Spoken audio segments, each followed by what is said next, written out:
Serial attention seeker Nellie Yoa has been told by a magistrate that an immediate term of imprisonment is on the cards.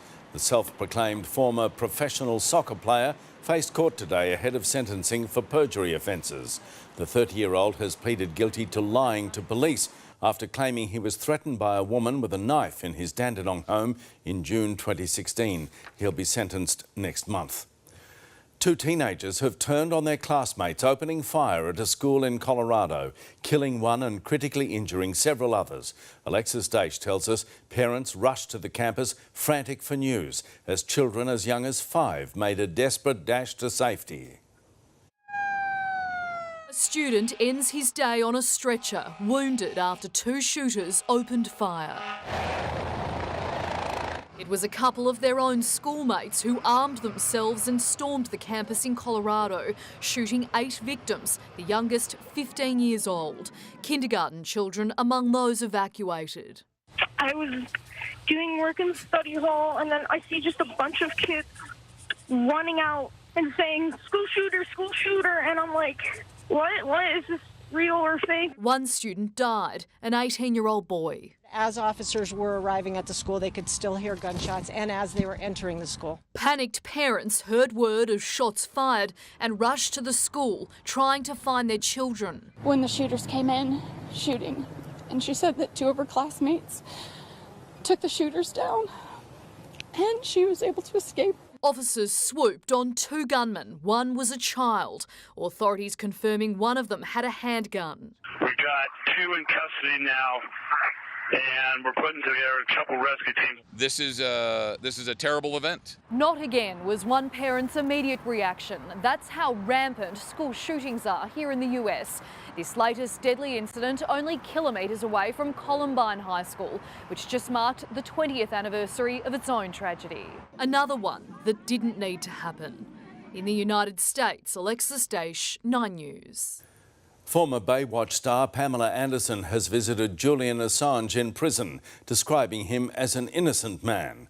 The WikiLeaks founder has been jailed for almost a year for breaching British bail conditions when he took refuge in London's Ecuadorian embassy. He's being held in a maximum security jail. He's a good man. He's an incredible person.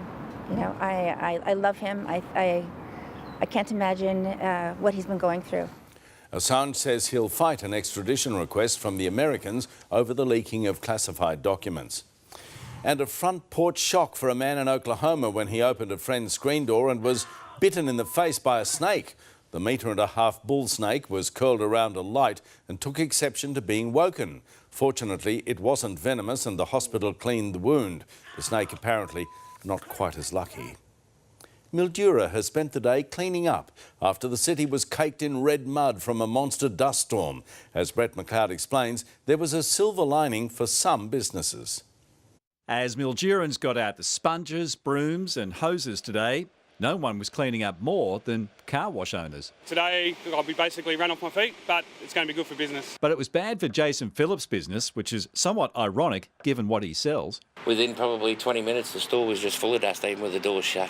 It was unreal. And you're the local vacuum cleaner place. That's what we're doing this morning, cleaning up. As the Sunraysia city lost its red-caked layer, residents recalled seeing the looming giant as it headed towards them.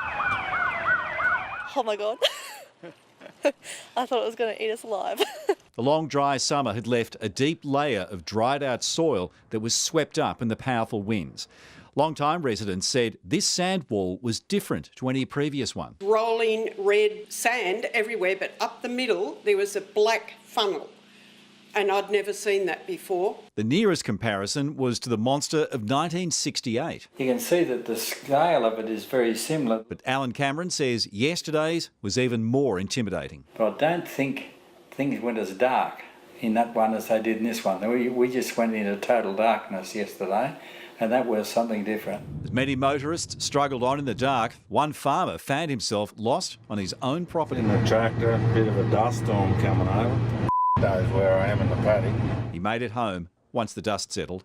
Brett McLeod, 9 News.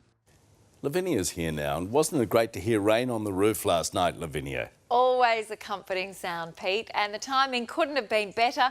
The showers arrived bang on schedule around 9:30 last night. They put some healthy totals in the gauges and then cleared out, leaving some lovely autumn sun. Overnight, the best totals were through the Dandenong Ranges, with most spots recording more than 10 millimetres.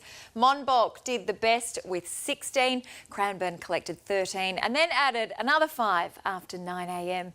But there's been very little elsewhere since then, with the city warming up to 17 degrees early this afternoon. Now there's another system that's heading our way, and that is going to bring heavier rain and much colder air. I'll have all the details on that later in the bulletin, Pete. Righto, thank you, Lavinia. The woman who tried to egg Scott Morrison has kept her job at Cotton On. Details next. William and Kate overjoyed at the arrival of baby Sussex. And Julie Bishop on the hustings for a very different campaign. Mike Sheehan's bank misery. How the Melbourne footy broadcaster had his account hacked by crooks. The banks need to look after us. A current